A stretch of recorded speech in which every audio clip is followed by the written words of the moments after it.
Coucou tout le monde. Je voulais vous parler aujourd'hui d'un livre que j'ai lu. Donc c'est La princesse des glaces de Camilla. Alors Camilla Lackberg. Excusez-moi parce que avec les noms celui-là j'ai toujours un peu de mal. Et donc c'est le premier tome d'une série avec comme personnages principaux Erika Flack et Patrick Edstrom. Alors j'espère que je lis bien, je pense bien. Donc voilà, donc j'ai lu ce livre. Je pense que vous l'aurez compris, j'aime énormément les sagas. Ce livre a été un véritable coup de cœur. Vraiment. Alors c'est des éditions, pardon, excusez-moi. Actes Sud Noir. Donc voilà, j'avais oublié de vous le dire. Donc voilà, ce livre est un véritable coup de cœur. J'ai énormément aimé la narration chorale. Donc vraiment, chaque personnage, on apprend à les découvrir. Parce qu'en fait, c'est une série qui se passe sur une station balnéaire. Alors, le nom de la ville, je ne saurais pas le prononcer. Donc, quand je vous lirai la 4e de couve, s'il vous plaît, soyez bienveillant vers moi parce que franchement c'est un nom que les noms nordiques c'est hyper compliqué, je trouve à prononcer. Et donc du coup dans cette petite station balnéaire en fait il s'est passé un crime et donc du coup il va y avoir Erika Flack qui va être malgré elle prise dedans dans cette aventure en fait. Et un vieil ami, un vieil ami à elle, qui est policier, qui travaille dans la police, et qui est Patrick, du coup. Et donc du coup voilà je trouve que la plume de Camilla Lackberg elle est vraiment fluide. L'histoire est vraiment rythmée, enfin, dès la première page on rentre dedans en fait, c'est incroyable. J'aime énormément, j'ai vraiment accroché dès le départ jusqu'à la fin. C'était comment dirais-je, je vous dis, la narration est chorale, mais elle joue un peu avec le lecteur, je trouve, l'écrivaine. C'est-à-dire dans le sens où elle nous dévoile, par exemple, on sait beaucoup de choses sur les deux protagonistes principaux, qui sont Erika et Patrick. Donc voilà, on sait ce qu'ils pensent, ils racontent un peu comment ça se passe, voilà, les choses, on sait comment comment les choses se passent. Hein. Les chapitres ne sont pas découpés par narration. Hein. C'est vraiment c'est fluide. C'est vraiment fluide. C'est vraiment fait de manière fluide. C'est ce qui est très appréciable d'ailleurs, j'ai trouvé. Pourtant c'est pas ça révolutionne pas du tout hein, parce qu'il y a plein de narrations chorales dans plein de romans, mais là c'est du polar. On suit l'enquête, on a envie de découvrir ce qui se passe, et comme c'est une narration chorale on voit tous les personnages en fait. Vraiment, on voit tous les personnages qui sont impliqués dans l'histoire. Et il y a certains personnages où on aimerait tellement découvrir plus. Elle donne cette... voilà, c'est ça que j'appelle qu'elle joue un peu avec le lecteur, en fait. C'est que parfois, on aimerait savoir plus sur certains personnages qui restent mystérieux. Et elle laisse entrevoir que certaines petites choses en fait. Elle nous donne comme des petites miettes qui fait qu'on est impatient d'avancer dans le livre pour pouvoir découvrir justement qu'est-ce qu'il en est en fait, parce qu'il y a des personnages il y a des personnages c'est nuancé, d'autres personnages c'est vraiment froid, d'autres ils sont un peu lourdeaux, il y a de tout en fait, et en fait c'est ce qui rend l'histoire plus vraisemblable je trouve.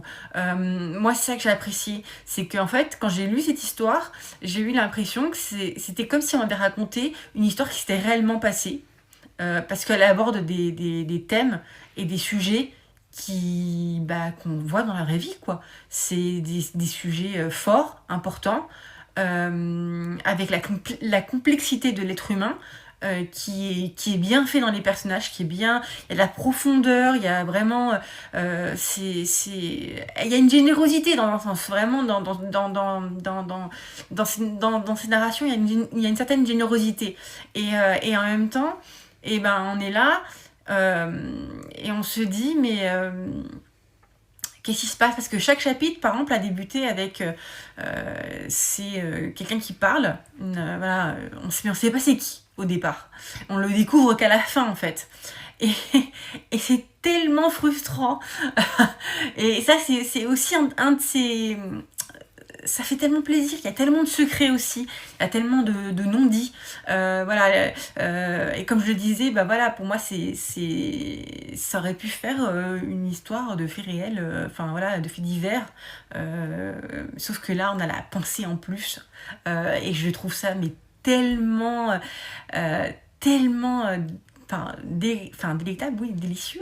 Je sais pas quoi dire, quel mot employer, mais c'est tellement enfin ça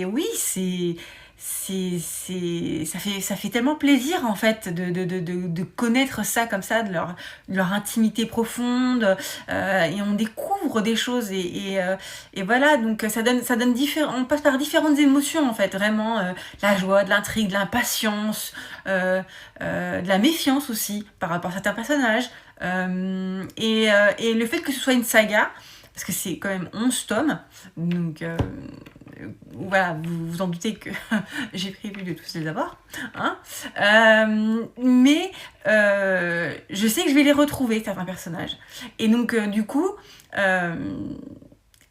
et ben j'ai hâte de savoir la suite. Vraiment, j'ai hâte de savoir la suite, j'ai hâte de savoir comment ça va se passer. J'ai hâte de voir les aventures de Erika et de Patrick bah voilà, dans cette petite ville où tout le monde parle de tout le monde, où tout le monde croit savoir tous les secrets de chacun, alors que non, en fait, que la vérité est plus complexe et plus douloureuse aussi, parfois. Et, et que parfois il faut aussi laisser le temps aux personnages de se découvrir et de comprendre dans la situation dans laquelle ils sont réellement, en fait, parce que c'est ça que j'ai bien aimé, c'est que voilà, il y a certains personnages qui sont dans des nids, puis finalement qui ouvrent les yeux, et puis d'autres qui ne se sont pas aperçus de certaines choses, en fait, de leur action, et qui finalement apprennent, enfin, elle rend les personnages humains, en fait, vraiment. Voilà, moi c'est ça que j'ai aimé, et l'histoire, le polar, l'enquête, on suit l'enquête, on est avec les personnages, et ça c'est vraiment c'est superbe, quoi. Moi j'ai adoré, j'ai vraiment adoré, c'est ça. Donc je vais vous lire la 4e de couve. Alors du premier tome, c'est le premier tome. Erika Flack, 35 ans, auteur de biographie installée dans une petite ville paisible de la côte ouest suédoise, découvre le cadavre au poignet tailladé d'une amie d'enfance, Alexandra Wickinger, désolée, nue dans une baignoire d'eau gelée. Impliquée malgré elle dans l'enquête, à moins qu'une certaine tendance naturelle à fouiller dans la vie des autres ne soit ici à l'œuvre, Erika se convainc très vite qu'il ne s'agit pas d'un suicide. Sur ce point et sur beaucoup d'autres, l'inspecteur Patrick Ekstrom, amoureux transi, la rejoint. À la conquête de la vérité, stimulée par un amour naissant, Erika, enquêtrice au foyer façon Desperate Housewife, plonge dans les strates d'une petite société provençale qu'elle croyait bien connaître et découvre ses secrets.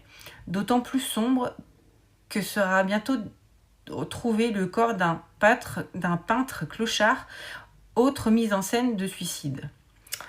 Donc voilà, donc pour vous dire, moi la 4e elle m'a plu énormément. Donc je vous recommande ce polar à 100%, et je vous souhaite de très très bonnes lectures, et je vous dis à très bientôt. Bye bye.